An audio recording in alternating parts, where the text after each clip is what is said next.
seamless sila mga kaibigan. Go. Ang ibig sabihin nito, ito yung pamparang design nila, nagdudugtong talaga, hindi sila yung pamparang, meron kasi ako nakita na kapag gumagawa, yung parang paladugtungan, hindi sakto, parang meron ng pagka-guhit. Saka gusto ko talaga dito, yung tela talaga, yung lagi ko nga sinasabi, pag sinuot mo to, para kang, halimbawa ito kasi mainit to, pero maganda to sa lamig. Ang problema, pag mainit, hindi siya nag-a-adjust. Ang mga sublimation kasi na damit, katulad nito, kapag mainit, itinatapon niya yung init.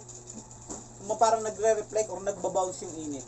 Pero yung lamig nito, kasi malamig to yung lamig dito sa ilalim, parang i-cool down niya yung katawan mo. Hindi masyadong mainitan ka syempre pag sobrang init na. Pero kumpara sa normal na damit,